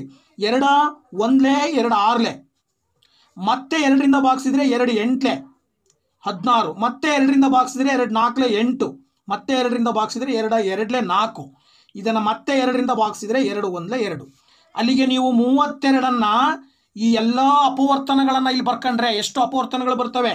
1 2 3 4 5. 2 ಇಂಟು 2 ಇಂಟು 2 ಇಂಟು 2 ಇಂಟು 2 ಅಂದರೆ 32 ಬರುತ್ತೆ. ಸೊ ಅದ್ರ ಪ್ರಕಾರ ನಿಮಗಿಲ್ಲಿ 1ನೇ ಉತ್ತರ ಸರಿಯಾಗಿದೆ. 32ನ್ನು 2 ಇಂಟು 2 ಇಂಟು 2 ಇಂಟು 2 ಇಂಟು 2 ಅಂತ ಬರಿಬಹುದು. ಇದಾದ ನಂತರದಲ್ಲಿ 64ನೇ ಪ್ರಶ್ನೆ ಏನಿದೆ ಅಂತ ನೋಡೋಣ ಈಗ. ಸೊ ನೋಡಿ, 64ನೇ ಪ್ರಶ್ನೆ ಹೇಳುತ್ತೆ, ಕೆಳಗಿನವುಗಳಲ್ಲಿ ಯಾವುದು 8 ಮತ್ತು 12 ಎಂಬ ಸಂಖ್ಯೆಗಳ ಮೊದಲ 3 ಸಾಮಾನ್ಯ ಗುಣಿತಗಳು ಅಥವಾ ಅಪವರ್ತ್ಯಗಳು ಆಗಿವೆ ಅಂತ ಕೇಳಿದರು. ಇದರ ಅರ್ಥ ಇಲ್ಲಿ 8 ಮತ್ತು 12, 8ರ ಗುಣಲಬ್ಧಗಳು ಮತ್ತು 12ರ ಗುಣಲಬ್ಧಗಳಲ್ಲಿ ಎರಡರಲ್ಲೂ ಸೇಮ್ ಬರ್ತಕ್ಕಂತಹ ಮೊದಲ 3 ಸಂಖ್ಯೆಗಳು ಯಾವುವು? ಈಗ ನೀವು 8ರ ಗುಣಲಬ್ಧಗಳನ್ನು ಬರಿತಾ ಹೋದರೆ 8 1 8, 8 2 16, 8 3 24, 8 4 32, ಹೌದಾ? 8 5 40, 8 6 48, 8 7 56, 8 9 8 8 64, 8 9 72, 8 10 80 ಅಂತ ಬರ್ಕೊಂಡಿದ್ದೀರಿ. ಈ ಕಡೆ 12ರದ್ದು ಬರ್ಕೊಳ್ರಿ. 12 1 12, 12 2 24, 12 3 36, 12 4 48, 12 5 60, 12 6 72, 12 7 84, 12 8 96. ಓಕೆನಾ? ಇಷ್ಟು ಸಾಕು. ಇಲ್ಲಿ 80 ಲಾಸ್ಟ್ ಇದೆ, ಅದ್ರ ಮುಂದೆ ಹೋಯ್ತು. ಈಗ ನೀವು ಅಬ್ಸರ್ವ್ ಮಾಡಿದರೆ ಇಲ್ಲಿ 24 8ರ ಮಗ್ಗಿಲಿ 8 ಟೇಬಲ್ನಲ್ಲೂ ಬರುತ್ತೆ, 12ರ ಟೇಬಲಲ್ಲೂ 24 ಬರುತ್ತೆ. ಇದಾದ ನಂತರ ಮತ್ತೆ ಯಾವ್ದು ಬರುತ್ತೆ? 48 ಬರುತ್ತೆ. ಇಲ್ಲೂ ಕೂಡ 48 ಬರುತ್ತೆ. ಇಲ್ಲಿ 72 ಬರುತ್ತೆ. ಇಲ್ಲೂ ಕೂಡ 72 ಬರುತ್ತೆ. ಓಕೆನಾ? ಅಲ್ಲಿಗೆ 24 48 72 8ರ ಅಪವರ್ತ್ಯವೂ ಹೌದು, 12ರ ಅಪವರ್ತ್ಯವೂ ಹೌದು. ಅಲ್ಲಿಗೆ ನಿಮ್ಮ ಉತ್ತರ ಬಂದ್ಬಿಟ್ಟು ಏನಾಯ್ತು ಈಗ? ಎಲ್ಲಿ 24 ಎಲ್ಲಿದೆ ನೋಡಿ, ಇಲ್ಲಿದೆ 24 48 72. ಇದು ಸರಿಯಾದ ಉತ್ತರ. ಓಕೆನಾ? ಸೊ ಇದಾದ ನಂತರದಲ್ಲಿ 65ನೇ ಪ್ರಶ್ನೆ ಬಂದ್ಬಿಟ್ಟು 1 2 4 8 16 ಎಂಬ ಸರಣಿಯಲ್ಲಿ ನಂತರ ಬರುವ ಸಂಖ್ಯೆ. ನೋಡಿ, ಇಲ್ಲಿ ತುಂಬ ಸಿಂಪಲ್ ಆಗಿ ಬರಿಬೋದು ನೀವು. ಹೆಂಗೆ? 65ನೇ ಪ್ರಶ್ನೆ ನೋಡಿ, 1 ಇದೆ. 1 ಇದ್ದಿದ್ದ ನಂತರ 2 ಹೆಂಗಾಯಿತು? 1 ಇಂಟು 1 ಮಾಡಿದರೆ 2 ಆಯಿತು. ಈಗ 2 ಇದೆ, 2ನ್ನು ಇಂಟು 2 ಮಾಡಿದರೆ 4 ಆಯಿತು. ಓಕೆನಾ? ಸರಿ, ಇದು 2 ಆಗಬೇಕು. 1 ಇಂಟು 2, 1 2 2, 2 2 4. ಈಗ 4 ಇಲ್ಲಿ ಬಂದಿರೋ ಉತ್ತರವನ್ನು ಮತ್ತೆ 2ರಿಂದ ಗುಣಿಸಿದರೆ 8. ಈ 8ನ್ನು ಮತ್ತೆ 2ರಿಂದ ಗುಣಿಸಿದರೆ 16. ಹಾಗೆಯೇ ಈ 16ನ್ನು 2ರಿಂದ ಗುಣಿಸಿದರೆ ಎಷ್ಟು ಬರುತ್ತೆ? 32 ಬರುತ್ತೆ. ಸೊ ಸರಿಯಾದ ಉತ್ತರ 32. ಇದಾದ ನಂತರ 66ನೇ ಪ್ರಶ್ನೆ, ಕೆಳಗಿನವುಗಳಲ್ಲಿ ಯಾವುದು 2.4ಕ್ಕೆ ಸಮವಾಗಿಲ್ಲ ಅಂತ ಕೊಟ್ಟಿದ್ದಾರೆ. ಈಗ ನೀವು 2.4 ಅಂತ ತೊಗೊಂಡಿದ್ದೀರಲ್ವಾ? ಸೊ 2.4 ನಾವು ದಶಮಾಂಶ ರೂಪದಲ್ಲಿದೆ. ಇದನ್ನು ಭಿನ್ನರಾಶಿಗೆ ಬದಲಾವಣೆ ಮಾಡಿದರೆ ಪಾಯಿಂಟ್ ಎಷ್ಟು ಅಂಕಿ ಆದ್ಮೇಲೆ ಪಾಯಿಂಟ್ ಇದೆ, ಒಂದು ಅಂಕಿ ಆದ್ಮೇಲೆ ಪಾಯಿಂಟ್ ಇರೋದ್ರಿಂದ ಈ ಪಾಯಿಂಟನ್ನು ತೆಗೆದುಬಿಟ್ಟು ಅದನ್ನು ಡಿವೈಡೆಡ್ ಬೈ 10 ಅಂತ ಬರ್ಕೊಳ್ಬೋದು ನೀವು. ದಶಮಾಂಶವನ್ನು ಭಿನ್ನರಾಶಿಯಾಗಿ ಬದಲಾವಣೆ ಮಾಡಿದಾಗ 24 ಡಿವೈಡೆಡ್ ಬೈ 10 ಆಗುತ್ತೆ. ಈಗ ನೀವು 10ರಿಂದ 24 ಭಾಗಿಸ್ತೀರಾ, 10 2 20 ಬರುತ್ತೆ, ರಿಮೈಂಡ್ರು 4 ಉಳಿತು. ಈಗ ನೀವು ಇದನ್ನು ಭಿನ್ನರಾಶಿ ರೂಪದಲ್ಲಿ ಬರೆದ್ರೆ ಏನಾಗುತ್ತೆ, 2 10ನೇ 4 ಆಯಿತು. ಈಗ ನೋಡಿ 2 10ನೇ 4 ಅಂತ ಒಂದು ಆಪ್ಷನ್ ಇದೆ ನಿಮಗೆ, ಸರಿನಾ? ಇದಂತೂ ಅಲ್ಲ ಉತ್ತರ, ಯಾಕೆಂದರೆ ಸಮವಾಗಿ ಇಲ್ಲದೆ ಇರೋದು ಹೇಳ್ರಿ ಅಂತ ಹೇಳಿದರು ಅವರು. ಈಗ ಇದನ್ನು ನಾವು ಇನ್ನೊಂದು ರೀತಿಯೂ ಸಿಂಪ್ಲಿಫೈ ಮಾಡಿದರೆ 4 ಮತ್ತು 10 ಭಾಗಿಸಿದ್ರೆ 2 2 4 2 5 10, ಅಲ್ಲಿ ಉತ್ತರ ಏನು ಬಂತು, 2 5ನೇ 2 ಬಂತು. ಸೊ ಇದು ಕೂಡ ಒಂದು ಆಪ್ಷನ್ ಇದೆ, 2 5ನೇ 2. ಸೊ ಹಾಗಿದ್ರೆ ಇದು ಕೂಡ ಉತ್ತರ ಬರುತ್ತೆ, ಇದು ಸರಿಯಲ್ಲ, ನಿಮಗೆ ಆನ್ಸರಲ್ಲಿ ಇವೆರಡು ಬರಲ್ಲ. ಅಥವಾ ನೀವು ಇದನ್ನು ಏನು ಮಾಡ್ಬೋದು ಇನ್ನೊಂದು ರೀತಿಯಲ್ಲಿ, ಈಗ ಇದನ್ನು ನೀವೇನಾದರೂ ಮತ್ತೆ ವಿಷಮ ಭಿನ್ನರಾಶಿಗೆ ಬದಲಾವಣೆ ಮಾಡಿದರೆ 5 2 10 2 12 ಆಯಿತು, ಡಿವೈಡೆಡ್ ಬೈ 5 ಆಗುತ್ತೆ, ಹೌದಾ? ಸೊ ಅಲ್ಲಿ ಇಲ್ಲೂ ಕೂಡ ಇದೆ ಅದು 12 ಡಿವೈಡೆಡ್ ಬೈ 5. ಸೊ ಅಲ್ಲಿ ಇವು ಮೂರನ್ನೂ ಬರಿಬಹುದು, ಈ 2.4 ಈ 3 ಫಾರ್ಮಲ್ಲಿ ಬರಿಬೋದು. 2 5ನೇ 2 ಕೂಡ 2.4ಕ್ಕೆ ಸಮನಾಗಿರುತ್ತೆ, 5ನೇ 12 ಕೂಡ 2.4ಕ್ಕೆ ಸಮನಾಗಿರುತ್ತೆ, 2 10ನೇ 4 ಕೂಡ 2.4ಕ್ಕೆ ಸಮನಾಗಿರುತ್ತೆ. ಅಂದರೆ ಇದು ಸಮನಾಗಿರಲ್ಲ. ಅವ್ರು ಕೇಳಿರೋದು ಯಾವುದು ಸಮನಾಗಿಲ್ಲ ಅಂತ ಕೇಳಿದ್ದಾರೆ. ಸೊ 22.5 ಸರಿಯಾದ ಉತ್ತರ. ಓಕೆ, ಇದಾದ ನಂತರ ನೆಕ್ಸ್ಟ್ ಬಂದ್ಬಿಟ್ಟು 67th ಕ್ವಶನ್. 6.666 6.66 ಮತ್ತು 6.06ರ ಮೊತ್ತ ನೋಡಿ. ಇಲ್ಲಿ 6.666 ದಶಮಾಂಶಗಳ ಸಂಕಲನ ಮಾಡೋದು ಗೊತ್ತಿರಬೇಕು ನಿಮಗೆ.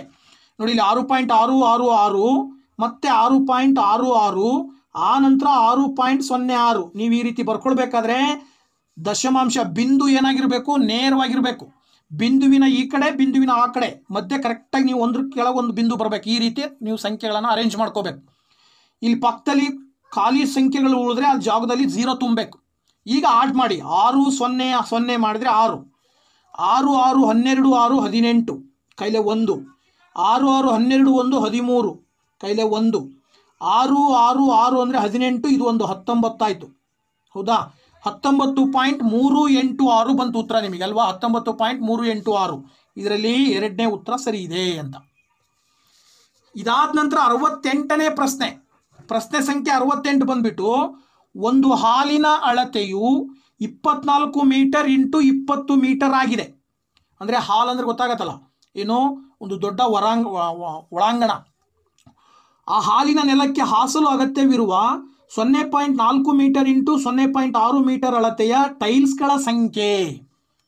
ಈಗ ಟೈಲ್ಸ್ಗಳ ಸಂಖ್ಯೆನ ನೀವು ಕಂಡುಹಿಡಿಬೇಕು ಅಂತ ಹೇಳಿದ್ರೆ ಫಸ್ಟ್ ನೀವೇನು ಮಾಡಬೇಕಿಲ್ಲಿ, ಆ ಹಾಲಿನ ಒಟ್ಟು ಚದರ ಎಷ್ಟು ಬರುತ್ತೆ, ಒಂದು ಟೈಲ್ಸ್ ಕಲ್ಲಿನ ಚದರ ಎಷ್ಟು ಬರುತ್ತೆ ಕಂಡುಹಿಡ್ಕೊಂಡು, ಒಂದು ಟೈಲ್ಸ್ ಕಲ್ಲಿನ ಚದರ ಏನು ಬರುತ್ತೆ ಅದರಲ್ಲಿ ಹಾಲಿನ ಚದರವನ್ನು ಡಿವೈಡ್ ಮಾಡಬೇಕು. ನೋಡಿ ಇಲ್ಲಿ ತೋರಿಸ್ತೀನಿ ನಾನು. ಫಸ್ಟ್ ಏನು ಮಾಡ್ತೀರಾ, ಹಾಲಿನ ಚದರ, ಹಾಲ್ ಇದೆಯಲ್ಲ ಅಲ್ಲಿ ಬಳಸಿದಾರೆ, ಹಾಲಿನ ಚದರ ಬಂದ್ಬಿಟ್ಟು ಎಷ್ಟು ಕೊಟ್ಟಿದ್ದಾರೆ ಅವರು, 24 ಇಂಟು 20 ಕೊಟ್ಟಾರೆ ಮೀಟ್ರಲ್ಲಿ.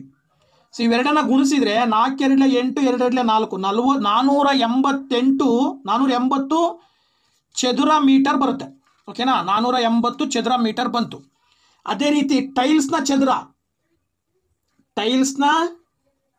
ಬಂದು ಟೈಲ್ಸ್ನ ಚದುರ ಎಷ್ಟು ಕೊಟ್ಟಿದ್ದಾರೆ ಅವರು, 0.4 ಇಂಟು 0.3. ಈಗ ಇದನ್ನು ಗುಣಿಸಿದ್ರೆ 0.12 ಬರುತ್ತೆ. ಹೆಂಗೆ ಬರುತ್ತೆ ನೋಡಿ, 4 3 12. ಓಕೆನಾ, 0 0 ಮಲ್ಟಿಪ್ಲೈ ಮಾಡಿದ್ರೆ 0 ಬರುತ್ತೆ. 2 ಅಂಕಿ ಆದಮೇಲೆ ಪಾಯಿಂಟ್ ಇಡಬೇಕು, 1 ಮತ್ತು 2 ಪಾಯಿಂಟ್ ಇಟ್ಟರೆ 0.12 ಆಯಿತು. ಈಗ ನೀವೇನು ಮಾಡಬೇಕು, ಏನು ಬೇಕು ನಿಮಗೆ, ಟೈಲ್ಸ್ಗಳ ಸಂಖ್ಯೆ ಬೇಕಲ್ವಾ? ಸೊ ಟೈಲ್ಸ್ಗಳ ಸಂಖ್ಯೆ ಈಸ್ ಈಕ್ವಲ್ ಟು ಬೇಕು ಅಂದರೆ ಏನು ಮಾಡಬೇಕು ನೀವು, ಹಾಲಿನ ಚದರದಲ್ಲಿ ಡಿವೈಡೆಡ್ ಬೈ ಟೈಲ್ಸ್ನ ಚದರವನ್ನು ಮಾಡಿದರೆ, ಡಿವೈಡೆಡ್ ಬೈ 0.12 ಮಾಡಿದರೆ ಆಗ ನಿಮಗೇನಾಗುತ್ತೆ, ಇಲ್ಲಿರೋ ಪಾಯಿಂಟ್ ತೆಗಿಬೇಕಂದ್ರೆ ಮೇಲ್ಗಡೆ ಇರೋ ಸಂಖ್ಯೆಗೆ 2 0 ಹಾಕಬೇಕು. 2 ಸಂಖ್ಯೆ ಆದಮೇಲೆ ಪಾಯಿಂಟ್ ಇರೋದ್ರಿಂದ 480 ಪಕ್ಕ 2 0 ಹಾಕಿದರೆ ಕೆಳಗಡೆ 12 ಬರುತ್ತೆ. ಇದಕ್ಕಿರೋ ಪಾಯಿಂಟ್ ಕ್ಯಾನ್ಸಲ್ ಆಗುತ್ತೆ. ಈಗ 12ರಿಂದ ಇದನ್ನು ಡಿವೈಡ್ ಮಾಡಿದರೆ 12 4 48 ಬರುತ್ತೆ. ಪಕ್ಕದಲ್ಲಿರೋ 3 0 ಪಕ್ಕದಲ್ಲಿ ಬರೆದ್ರೆ 4000 ಬೇಕು. ಸುಮಾರು 4000 ಟೈಲ್ಸ್ಗಳನ್ನು ಬಳಸಿದರೆ ಆ ಇಡೀ ಹಾಲ್ನ ಕಂಪ್ಲೀಟಾಗಿ ನಾವೇನು ಮಾಡ್ಬೋದು, ಟೈಲ್ಸ್ನಿಂದ ಕವರ್ ಮಾಡ್ಬೋದು. ಸೊ ಅಲ್ಲಿಗೆ ಆಪ್ಷನ್ನು 2 ಸರಿಯಾದ ಉತ್ತರ. ಓಕೆ, ಇದಾದ ನಂತರದಲ್ಲಿ ನೆಕ್ಸ್ಟ್ ಪ್ರಶ್ನೆ ಬಂದ್ಬಿಟ್ಟು 69ನೇ ಪ್ರಶ್ನೆ ಇದೆ. ಸೊ 69ನೇ ಪ್ರಶ್ನೆ ಏನು ಹೇಳುತ್ತೆ, ಕೆಳಗೆ ನೀಡಿದ ಚಿತ್ರದಲ್ಲಿ ಕಾರ್ಪೆಟ್ಟಿನ ಪರಿಧಿ ಅಥವಾ ಸುತ್ತಳತೆ ಎಷ್ಟು? ಚಿತ್ರ ಕೊಟ್ಟಿದ್ದಾರೆ, ಅದರ ಚಿತ್ರದ ಸುತ್ತಳತೆ ಕಂಡುಹಿಡಿಬೇಕು ನೀವು. ನೋಡಿ, ಅಲ್ಲಿ ಚಿತ್ರ ಕೊಟ್ಟಿರೋ ಪ್ರಕಾರ ಬರ್ಕೊಂಡ್ರೆ ಚಿತ್ರ ಹೆಂಗಿದೆಯೋ ಅದೇ ರೀತಿ ನಾನು ಬರೀತೀನಿ ಇಲ್ಲಿ. ಓಕೆನಾ? ರೈಟ್, ಈ ರೀತಿ ಇದೆ. ಇದು 5 ಮೀಟರ್ ಇದೆ ಅಂತೆ. ಇದು ಫಾರ್ ಎಕ್ಸಾಂಪಲ್ ನಾವು ಇದಕ್ಕೆ ಹೆಸರು ತಗೊಂಡ್ಬಿಡೋಣ, ABCDEF. ಓಕೆ, ಸೊ ಇದು AP 5 ಮೀಟರ್ ಇದೆ. ನೆಕ್ಸ್ಟ್ ಇಲ್ಲಿ ಒಂದು ಡಾಟ್ ಲೈನ್ ಬಂದಿದೆ, ಇಲ್ಲಿಂದ ಮೇಲ್ಗಡೆ 2 ಮೀಟರ್ ಇದೆ. ಓಕೆನಾ? ಇದು 1 ಮೀಟರ್ ಇದೆ ಅಂತ ಕೊಟ್ಟಿದ್ದಾರೆ ಅವರು. ಸೊ ನಿಮಗೆ ನೆನಪಿರಲಿ, ಇದು 1 ಮೀಟರ್ ಇದ್ರೆ ಈ ಕಡೆ ಸೈಡ್ ಇದು ಕೂಡ ಎಷ್ಟಿರುತ್ತೆ? 1 ಮೀಟರ್ ಇರುತ್ತೆ. ಹಾಗೆಯೇ ಇದು 5 ಮೀಟರ್ ಇದೆ. ಓಕೆನಾ? ಮೇಲ್ಗಡೆ ಕೊಟ್ಟಿದ್ದಾರೆ, ಇದು ಎಷ್ಟಿದೆ ಅಂತೆ? 3 ಮೀಟರ್ ಅಂತ ಕೊಟ್ಟಿದ್ದಾರೆ ಅವರು. ಸೊ ಇದು 3 ಮೀಟರ್ ಇದ್ರೆ ಇದು ಕೂಡ 3 ಮೀಟರ್ ಇರುತ್ತೆ ತಾನೆ. ಈ 5 ಮೀಟರಲ್ಲಿ 3 ಮೀಟರ್ನ ಕಳೆದ್ರೆ ನಿಮಗೆ ಇಲ್ಲಿ ಎಷ್ಟು ಉಳಿಯುತ್ತೆ? 2 ಮೀಟರ್ ಉಳಿಯುತ್ತೆ. ಇದಿಷ್ಟು ಕವರ್ ಆಯಿತು. ಈಗ ಡಿ, ಇದು 2 ಮೀಟರ್ ಇದೆ ಅಂದರೆ ಇದು ಕೂಡ 2 ಮೀಟರ್ ಇರುತ್ತೆ ಇಲ್ಲಿಂದ ಇಲ್ಲಿ ತನಕ.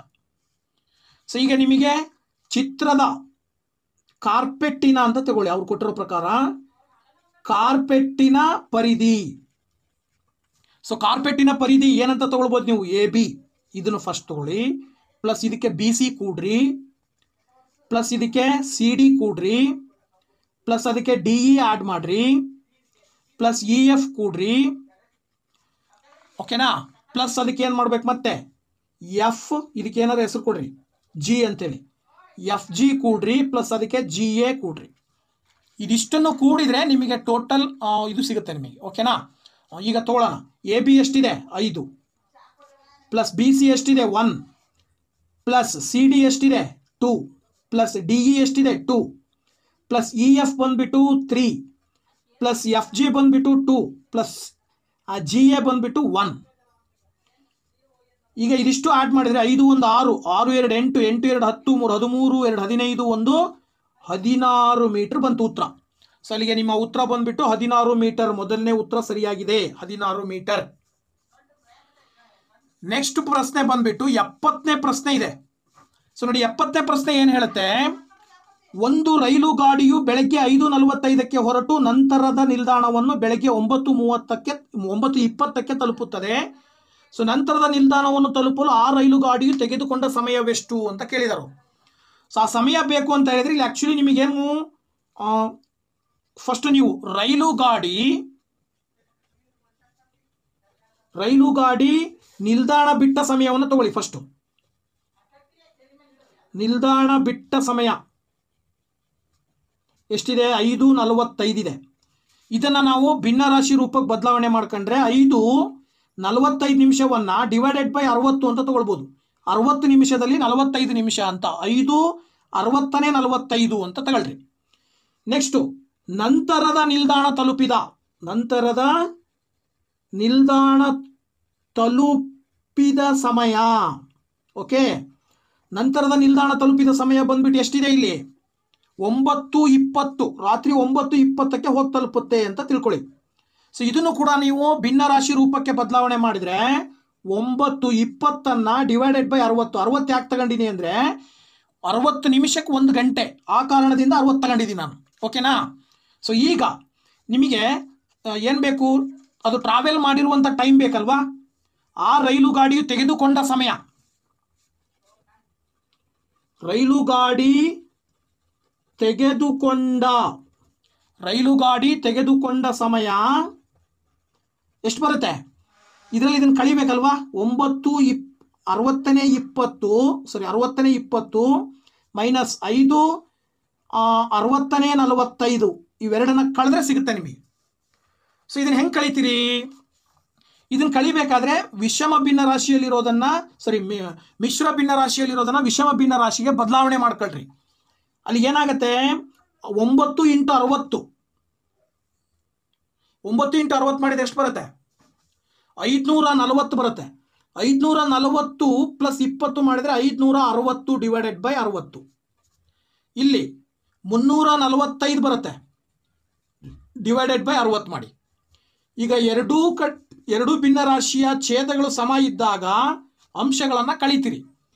ಅಲ್ಲಿಗೆ 560ರಲ್ಲಿ 345 ಕಳೆದ್ರೆ ನಿಮಗೆ ಎಷ್ಟು ಬರುತ್ತೆ ನೋಡಿ. 10ರಲ್ಲಿ 5 ಹೋದರೆ 5, ಇಲ್ಲಿ 5 ಇದೆ, 5ರಲ್ಲಿ 4 ಹೋದರೆ 1, 5ರಲ್ಲಿ 3 ಹೋದರೆ 2, 215 ಡಿವೈಡೆಡ್ ಬೈ 60 ಬಂತಲ್ವಾ.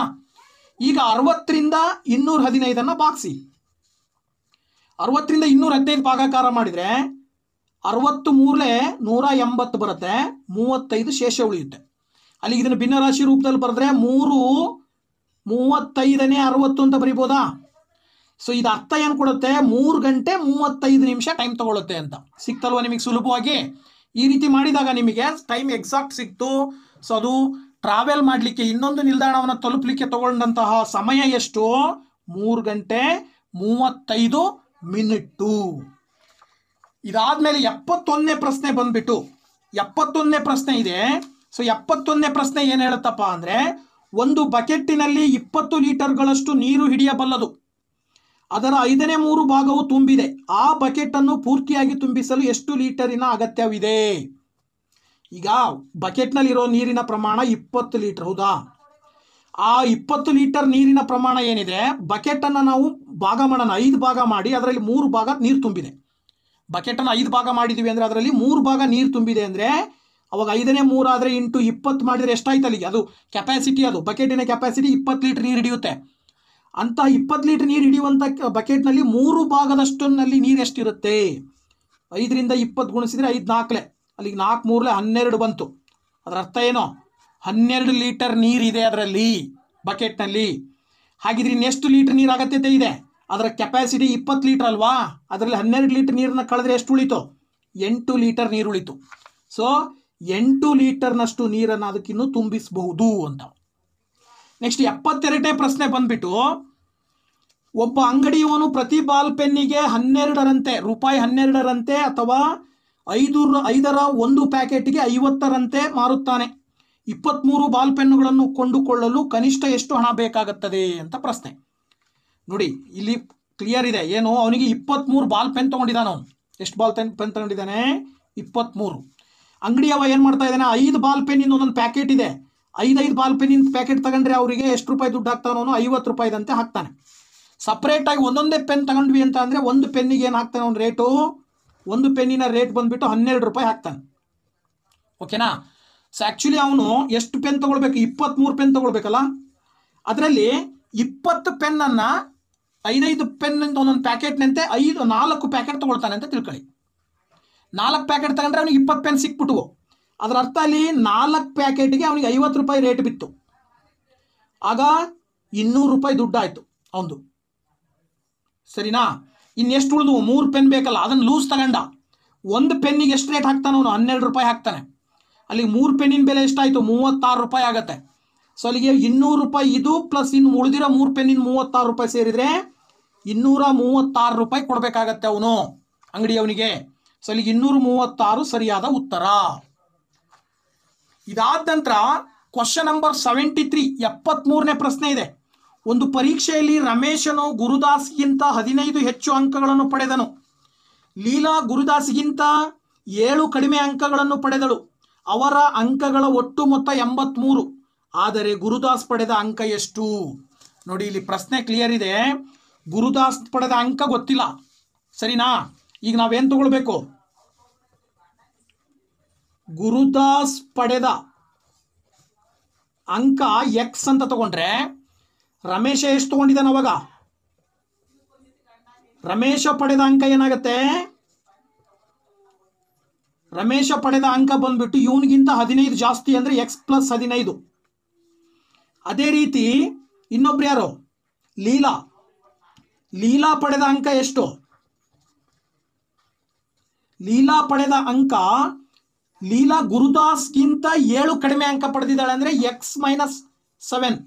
ಗುರುದಾಸ್ ಎಷ್ಟು ಪಡೆದಿರ್ತಾನೆ ಅವನಿಗಿಂತ 7 ಅಂಕ ಕಡಿಮೆ ಇದೆ. ಇವರು 30 ಅಂಕ ಕೂಡಿದ್ರೆ 83 ಅಂತ ಹೇಳ್ತಾರೆ ಅವರು. ಅಲ್ಲಿಗೆ ಅದರ ಅರ್ಥ ಏನು? X plus 15 plus x minus 7 equal to 83 ಅಂತೆ. ಈಗ ಎಕ್ಸ್ 3 ಎಕ್ಸ್ ಇದೆ, ಕೂಡಿದ್ರೆ 3 ಎಕ್ಸ್ ಆಯಿತು. 15ರಲ್ಲಿ 7 ಕಳೆದ್ರೆ ನಿಮಗೆ 8 ಬರುತ್ತೆ. ಓಕೆನಾ? 15ರಲ್ಲಿ 7 ಕಳೆದ್ರೆ ಎಷ್ಟು ಬರುತ್ತೆ? 8 ಬರುತ್ತೆ. ಈಗ ನಿಮಗೆ ಎಕ್ಸ್ ಬೇಕಲ್ಲ, 8 ಆ ಕಡೆ ಕಳಿಸಿದ್ರೆ 83 minus 8. So x is equal to ಏನಾಗುತ್ತೆ? 83ರಲ್ಲಿ 8 ಹೋದರೆ 75 ಬಂತು. 3 ಕೂಡ ಈ ಕಡೆ ತಗೊಂಬಂದ್ರೆ ಡಿವೈಡೆಡ್ ಬೈ 3 ಆಗುತ್ತೆ. 3ರಿಂದ 75 ಬಾಕ್ಸ್ ಇದ್ರೆ 25 ಬರುತ್ತೆ. ಇದರ ಅರ್ಥ ಏನು? ಗುರುದಾಸ್ ಪಡೆದ ಅಂಕ 25. ನೋಡಿ, ಈಗ ಕ್ಲಿಯರ್ ಆಗುತ್ತೆ ನಿಮಗೆ. ಗುರುದಾಸ್ 25 ಅಂಕ ಪಡೆದಿದ್ದಾನೆ. ರಮೇಶ ಅವನಿಗಿಂತ 15 ಅಂಕ ಜಾಸ್ತಿ ಅಂದರೆ 40 ಅಂಕ ಪಡೆದಿದ್ದಾನೆ. ಇವಳು ಲೀಲಾ ಏನು ಮಾಡಿದ್ದಾಳೆ? ಗುರುದಾಸ್ಗಿಂತ 7 ಮಾರ್ಕ್ಸ್ ಕಡಿಮೆ. ಅದರ ಅರ್ಥ ಏನು? 25ರಲ್ಲಿ 7 ಕಳೆದ್ರೆ 18. ಇವಿಷ್ಟನ್ನು ಕೂಡಿದ್ರೆ 4, 2, 6, 1, 7, 1, 8, 83 ಮಾರ್ಕ್ಸ್ ಬಂತು. ಓಕೆನಾ? ಸೊ ಅದರ ಅರ್ಥ ಇಲ್ಲಿ ಗುರುದಾಸ್ ಪಡೆದ ಅಂಕಗಳು 25. ಇದಾದ ನಂತರ 74ನೇ ಪ್ರಶ್ನೆ ಹೇಳುತ್ತೆ ನೋಡಿ, ತುಂಬ ಸಿಂಪಲ್ ಆಗಿದೆ. ಒಂದು ಶಾಲೆಯ ವಿದ್ಯಾರ್ಥಿಗಳು ಬಳಸಿದ ಸಾರಿಗೆಯ ವಿಧಾನವನ್ನು ತೋರಿಸುವ ಬಾರ್ ನಕ್ಷೆಯನ್ನು ಓದಿ, ಕೆಳಗೆ ನೀಡಿದ ಪ್ರಶ್ನೆಗಳಿಗೆ ಉತ್ತರಿಸಿ ಅಂತ ಕೊಟ್ಟಿದ್ದಾರೆ. ಸೊ ನೋಡಿ, ಇಲ್ಲಿ ಒಂದು ಶಾಲೆಯಲ್ಲಿ ವಿದ್ಯಾರ್ಥಿಗಳು ಶಾಲೆಗೆ ಹೋಗ್ಲಿಕ್ಕೆ ಏನು ಬಳಸ್ತಾರೆ ಅನ್ನೋದ್ರ ಸಂಬಂಧಪಟ್ಟಂಗೆ ಒಂದು ಚಾರ್ಟ್ ಕೊಟ್ಟಿದ್ದಾರೆ. ಶಾಲಾ ಬಸ್ನಲ್ಲಿ 400 ಮಕ್ಕಳು ಬರ್ತಾರೆ, ಕಾರ್ನಲ್ಲಿ 200 ಮಕ್ಕಳು ಬರ್ತಾರೆ, ಸೈಕಲನ್ನು ಬಳಸ್ಕೊಂಡು 500 ಮಕ್ಕಳು ಶಾಲೆಗೆ ಬರ್ತಾರೆ, ಕಾಲ್ನಡಿಗೆಯಲ್ಲಿ 300 ಮಕ್ಕಳು ಬರ್ತಾರೆ. ಇವರಿಷ್ಟರಲ್ಲಿ ಅತಿ ಕಡಿಮೆ ಸಂಖ್ಯೆಯ ಸಾರಿಗೆ ವಿಧಾನ ಯಾವುದು? ಅಂದರೆ ಕಡಿಮೆ ಅಂದರೆ 200 ಮಕ್ಕಳು. ಯಾವ ಕಾರಲ್ಲಿ ಬರೋರು 200 ಮಕ್ಕಳಿದ್ದಾರೆ. ಸೊ ಕಾರಿನಲ್ಲಿ ಬರುವ ಮಕ್ಕಳ ಸಂಖ್ಯೆನೇ ಕಡಿಮೆ ಇರೋದು ಅಂತ. ಇನ್ನು ಕೊನೆಯದಾಗಿ ಮತ್ತೊಂದು ಪ್ರಶ್ನೆ. ಕಿಶೋರನಿಗೆ 205.50ಗಳಿಗೆ ಔಷಧವು 180.50ಗಳಿಗೆ ಒಂದು ಟಾರ್ಚ್ ಸಿಕ್ಕಿದವು. ಅವನು ಒಂದು 500ರ ನೋಟನ್ನು ಅದರ ಬಿಲ್ಲಿಗಾಗಿ ಕೊಟ್ಟನು. ಅವನಿಗೆ ಹಿಂದೆ ಸಿಕ್ಕಿದ ಹಣ. ನೋಡಿ, ಇದು ತುಂಬ ಸಿಂಪಲ್ ಅಲ್ವಾ? ಸೊ ಈ ಪ್ರಶ್ನೆ ಏನು ಹೇಳುತ್ತೆ? ಈ ಪ್ರಶ್ನೆ ಹೇಳೋದೇನು? 205.50 ಔಷಧಿ ತಗೊಂಡ್ಲಿಕ್ಕೆ ದುಡ್ಡು ಕೊಟ್ಟಿದ್ದಾನೆ. ಓಕೆನಾ? 180 ರೂಪಾಯಿ 50 ಪೈಸೆಯನ್ನು ಟಾರ್ಚಿಗೆ ಕೊಟ್ಟಿದ್ದಾನೆ. ಅಲ್ಲಿಗೆ ಅವನು ಒಟ್ಟು ದುಡ್ಡು ಎಷ್ಟು ಕೊಡಬೇಕಾಯ್ತು? 5, 5, 10, 0, 10, 1, 5, 1, 6, 8, 2, 1, 3, 386 ರೂಪಾಯಿ ದುಡ್ಡು ಖರ್ಚಾಯ್ತು. ಅವನ ಹತ್ರ ಇದ್ದಿದ್ದು ಎಷ್ಟು ದುಡ್ಡು? 500 ರೂಪಾಯಿ. 500 ರೂಪಾಯಿದಲ್ಲಿ ಅವನ ಹತ್ರ ಖರ್ಚಾಗಿರೋದನ್ನು ಕಳಿಬೇಕು ತಾನೆ. ಸೊ ಕಳೆದಾಗ ನಿಮಗೆ 10ರಲ್ಲಿ 6 ಹೋದರೆ 4, ಇಲ್ಲಿ ಏನು ಉಳಿತದೆ? 9, 9ರಲ್ಲಿ 8 ಹೋದರೆ 7, 9ರಲ್ಲಿ 8 ಹೋದರೆ 1 ಆ್ಯಕ್ಚುಲಿ. ಇನ್ನು ಇಲ್ಲಿ ಎಷ್ಟು ಉಳಿದಿದೆ? 4 ಉಳಿದಿದೆ. 4ರಲ್ಲಿ 3 ಹೋದರೆ 1. ಅದರ ಅರ್ಥ ಏನು? 114 ರೂಪಾಯಿ ಅವನಿಗೆ ವಾಪಸ್ ಕೊಡಬೇಕು ಅಲ್ವಾ? ಸೊ ಅವನಿಗೆ ವಾಪಸ್ ಸಿಗುವಂಥ ಹಣ ಎಷ್ಟು? 114 ರೂಪಾಯಿ. ಓಕೆ. ಸೊ ಇಲ್ಲಿವರೆಗೂ ನಾವು ಒಂದು ಕ್ವಶನ್ ಪೇಪರಲ್ಲಿ ಬರ್ತಕ್ಕಂಥ ಸುಮಾರು 25 ಪ್ರಶ್ನೆಗಳನ್ನು ನಾನು ಸಾಲ್ವ್ ಮಾಡಿದ್ದೀನಿ. ಸೊ ಇದೇ ರೀತಿ ಮುಂದಿನ ವಿಡಿಯೋದಲ್ಲಿ ಪ್ರೀವಿಯಸ್ ಕ್ವಶನ್ಸ್ನ ಮ್ಯಾಥ್ಸ್ಗೆ ಸಂಬಂಧಪಟ್ಟಂಗೆ ಕ್ವಶನ್ಸನ್ನು ಸಾಲ್ವ್ ಮಾಡಿಬಿಡ್ತೀನಿ. ದಯವಿಟ್ಟು ನಮ್ಮ ಚಾನಲ್ ಸಬ್ಸ್ಕ್ರೈಬ್ ಮಾಡಿ, ಲೈಕ್ ಮಾಡಿ, ಶೇರ್ ಮಾಡಿ. ಮತ್ತೆ ನಿಮ್ಮ ಭೇಟಿ ಮುಂದಿನ ವಿಡಿಯೋದಲ್ಲಿ. Thank you very much.